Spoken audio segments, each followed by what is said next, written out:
Right. So this is a suggestion via a channel member. Guys, let's jump into it. But Democratic Governor Tim Walz is hitting back, saying the president is politicizing the issue. Yeah, David Spunts joins us live from Washington, D.C. He's got the latest. David? Hi, good morning, Joey, Tommy, and Griff. A top Health and Human Services official here in D.C. says, quote, "We have turned off the money spigot and we are finding the fraud," end quote. Here's Deputy HHS Secretary Jim O'Neill. I think we all saw this coming. Our Defend the Spend system for all ACF childcare payments across America. We're Okay. committed to holding bad actors accountable. Regardless of rank or office, anyone who's involved in perpetrating this fraud against the American people should expect to be prosecuted to the fullest extent of the law.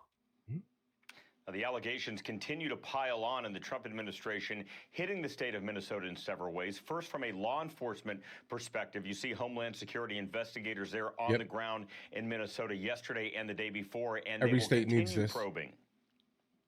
Like literally every state needs like its own version of Doge right now, guys, because like not even just blue states, guys. Just understand this here. This is a nationwide issue here.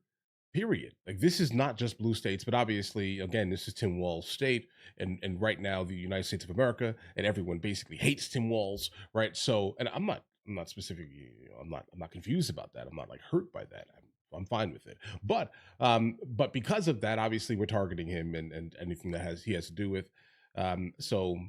So yeah, this is not like one singular state issue. This is definitely a nationwide issue. They're knocking doors, they're going to local businesses, they're going to these sites where we believe that there is rampant fraud, whether it be daycare centers, healthcare centers, or other organizations that take taxpayer dollars. And perhaps, guys, the catalyst for the investigation is that this place exposed by a social media watchdog named Nick Shirley, who investigated. He says this place received state funding, but was not operating as an active daycare center. It was empty, and it actually had the word learning spelled wrong. The owner had to actually correct it, as you see right there, and put up the correct spelling. Governor Tim Walz responding to the overall controversy about the funding, saying this is Trump's long game. We've spent years cracking down on fraudsters. It's a serious issue, but this has been his plan all along. He's politicizing the issue to defend programs that help Minnesotans. Now, the Department of Health and Human Services if that's how you want to go at this, to provide a, quote, comprehensive audit of the centers. The request includes attendance records, licenses, complaints, investigations, and inspections. Tommy, Griff, Joey. All right, David Spunt, live for us in Washington. It's very rich that Governor Walz, who, by the way, is running for re-election for a third term as governor in a state that now has been uncovered, what is called the tip of the iceberg of a $9 billion widespread, large-scale fraud. And excuse me, Griff, politicizing the issue, yeah, it's a political issue. I think it's an issue of importance here. I think the Trump administration probably needs to not just gloss over this one. Americans are frustrated. You see it all over X with Nick Shirley's video, 100 million views. People are fired up. They want to see accountability. They want to see transparency. 100 million views. People arrested. They want to see people deported. They want to see people denaturalized. They don't want more talk, more hearings, and more nothingness. They want to see something actually done this time. I hope 2026 is the year of accountability. I'm manifesting that. What really blows us out of the water for me is that Tim Walz, his response is basically... The YouTube numbers matter more. It's exactly what it was for the last 10 years while people have looked into this, which is basically, well, you're racist. You're racist if you care. You're racist if you go looking into businesses owned by Somalis. That man just retired off of that. Now, you call me whatever you want. So what? It's not about racism. It's about billions of dollars in a scheme that seems to be cultivated among an entire community of people. And if it means that you have to point a magnifying glass at the Somali community in Minnesota because it's that rampant or it's that protected, that's not racism. That's doing your job. Yeah, just do your job. Like that's it here. Like regardless of the community, regardless of if you're looking to get reelected, you need to basically be fully aware that there are some bad actors for the most part within the community, that obviously you're hoping that they vote for you, so you're trying to leave it alone, right? If that makes any sense here. I think that definitely makes you, moderately corrupt if you're blatantly ignoring the literal facts here and saying, I can't mess with them because, and only because, I need their vote. Yeah, guys, I mean, I get it. Don't think that I'm I'm just talking crazy here, but like, just understand this here. He's not the only one. All right. Like this needs to go state by state by state by state. Something tells me that this is in all of the states in the United States of America, period. But obviously we're focusing on him right now. I mean, if you're the governor of Minnesota, you've got two options here, Tim Walz. You either are so bad at your job, you didn't know what was happening, or you're so corrupt in your job that you tried to cover it up, or you're complicit in it. You know, pick your poison. I don't think he's complicit. Is a good resume builder for whatever's next for that guy. Maybe he needs to retire, go learn how to load a shotgun. Well, he's not retiring. He's running again, and it's... Oh, that was a crazy jab, bro. Retire and learn how to load a shotgun.